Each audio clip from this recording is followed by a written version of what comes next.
माननीय हाईकोर्ट की एक बेंच ने ये मान लिया है कि रोशनी एक्ट एक स्कैम था और उसके लिए 25,000 करोड़ का आज तक का सबसे बड़ा स्कैम जम्मू एंड कश्मीर में हुआ है। और काफ़ी पार्लियामेंटेरियंस हैं, कई सारे ब्यूरोक्रेट्स हैं जो कि इस केस में फंसे हैं और अब धीरे धीरे कर कर सबकी परतें जो हैं वो खुलना शुरू हो जाएंगी।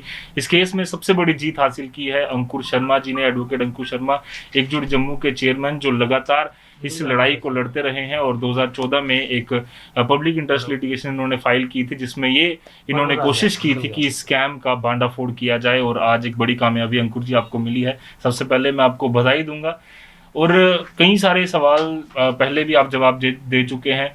अब जो मेन बात पहुंची है कि सीबीआई कितना विश्वास किया जाता था, क्योंकि कई बार हमारी पुराने लोग जो है वो ये कहते हैं कि सीबीआई को एक बार केस दे दिया जाए तो उसके बाद आप भूल जाइए, क्योंकि हम देख रहे हैं हाल ही में सुशांत सिंह राजपूत का केस हो या पहले कई सारे केस हो, लंबे समय तक वो चलते रहते हैं और उसके बाद किसी और एजेंसी को दे दिया जाता है या फिर किसी और तरीके से जो है उस केस का रिजल्ट निकालने की कोशिश की जाती है। बेसिकली आप सीबीआई की अकाउंटेबिलिटी की बात कर रहे हैं। आपको तीन चीजें ध्यान में रखनी है कि एसीबी से अधिक इंडिपेंडेंट सीबीआई जी। यहाँ पे अगर फारूक अब्दुल्ला एग्जर्ट कर सकता है इन्फ्लुएंस अपने एसएसपी एसीबी पे, तो उतना इन्फ्लुएंस एसपी सीबीआई पे नहीं कर पाएगा क्योंकि वो केंद्र के वो हैं। उसके अलावा चलिए केंद्र से अगर ये सिफारिश लड़वाएं, अगर इन्फ्लुएंस करने की कोशिश करें, तो उसके लिए कोर्ट ने प्रोसीजरल सेफगार्ड्स डाले हैं। चीफ सेक्रेटरी को बाध्य किया है इन्वेस्टिगेशन में कोई प्रॉब्लम क्रिएट नहीं होगी, कोई हैम्पर करने की कोशिश करेगा उस पर कार्रवाई करेंगे। चीफ सेक्रेटरी की अकाउंटेबिलिटी सुनिश्चित की गई है। डीसीज और डिवकॉम्स को आदेश दिए गए हैं कि अगर कागज छुपाए, कागज नहीं दिए, ट्रांसलेशन नहीं दी, कोई चाहिए उसमें डिले किया, एक हफ्ते से ज़्यादा टाइम लगाया, कंटेम्प्ट ऑफ कोर्ट के खिलाफ उनके खिलाफ कार्रवाई होगी, सबको जेल भेजा जाएगा। तीसरा, सीबीआई को आदेश दिए गए हैं कि 8-8 हफ्ते में अपनी प्रोग्रेस रिपोर्ट आप दिखाएंगे। तो ये तमाम प्रोसीजरल सेफगार्ड्स हैं जो दिए गए हैं और मुझे लगता है कि फेयर इंक्वायरी सीबीआई करेगी। अब जो इसमें प्रोसीजर अब सीबीआई कर रही है पूरी काम का, जो कोर्ट ने ये भी कहा है कि जितने भी लोगों के पास ये जमीन है उसको भी अब जो है वो देखा जाएगा कि क्या उसका आगे कार्रवाई करनी है। जो कमर्शियल एक्टिविटीज कई सारी इस पर चल रही हैं उसके लिए क्या किया जाएगा? कई सारे ऐसे लोग हैं जो काम कर रहे हैं अभी। वो रिट्रीव होगी। कोर्ट ने कहा है कि large tracts of state land जो रोशनी के तहत दिए गए हैं, they have to be retrieve. Act unconstitutional declare हो चुका है। कानून की संवैधानिक वैधता जो है, जो अंडर चैलेंज थी, उस पर फैसला आ चुका है।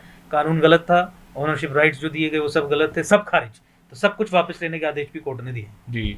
अब इससे साफ तौर पर ये लगता है कि कई सारे जो पुराने नेता थे, अब 2002 में ये कानून जब बनाया गया उसका मकसद क्या था? मतलब अल्टीमेटली ये पता चलता है कि क्या यही मकसद था कि सिर्फ लैंड ग्रैब करनी थी, या फिर कुछ मकसद था कि पब्लिक के लिए, जो कई सारे लोगों ने अगर ली है जमीनें, अगर वो पैसे नहीं है उनके पास तो वो कर पाए। कोई पब्लिक इंटरेस्ट इसमें नहीं था। कोर्ट ने ये कहा है पब्लिक ट्रस्ट डॉक्ट्रिन को कोट करते हुए कि पब्लिक इंटरेस्ट के काम किए जा सकते थे, नहीं किए, प्राइवेट इंटरेस्ट इसमें सर्व हुआ। Ex chief ministers, political parties, MLAs, bureaucrats, तमाम उन लोगों ने सरकारी जमीन खा ली।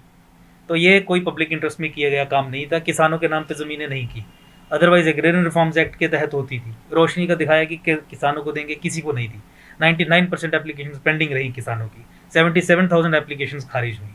इसलिए कुछ भी पब्लिक इंटरेस्ट में नहीं था, सब प्राइवेट इंटरेस्ट में था, सब पॉलिटिकल इंटरेस्ट में था, और सब पे अब कार्रवाई होगी। जी अंकुर जी, अब जाते जाते एक आखिरी सवाल ये पूछूंगा कि कितना आपको भरोसा है कि कितनी जल्दी ये सारी चीजें आएंगी, और जो पुराने नेता गण जितने भी थे, ब्यूरोक्रेट्स थे, वो किस तरह से अब कोशिश उनकी रहेगी कि इस केस में ज्यादा से ज्यादा जो है उन सब का भांडाफोड़ हो और जल्द से जल्द? वो आहिस्ता आहिस्ता आप देखते जाएंगे, बहुत सारी एफआईआर लग चुकी हैं, एंड यू विल सी कि बहुत समयबद्ध तरीके में, जिस तरीके के सेफगार्ड्स मैंने आपको बताया, एक ट्रांसपेरेंट अकाउंटेबल तरीके से कार्रवाई होगी। जी धन्यवाद अंकुर जी। और ये थे हमारे साथ अंकुर शर्मा, एकजुट जम्मू के चेयरमैन, जो लगातार इस केस पर अपनी जो है वो कोशिश करते रहे हैं कि एक स्कैम का भांडाफोड़ किया जाए, और आज जो एक्ट है उसे अनकॉन्स्टिट्यूशनल कर दिया गया है और अब सीबीआई इस पर इंक्वायरी कर दी गई। उम्मीद करते हैं कि जो भी एक करप्शन का एक बड़ा मायाजाल जो हमारे जम्मू कश्मीर में चल रहा था उसका भांडाफोड़ हो, और जल्द से जल्द जो भी इसके कल्प्रिट्स हैं जो पकड़े जाएंगे उन्हें सजा होगी।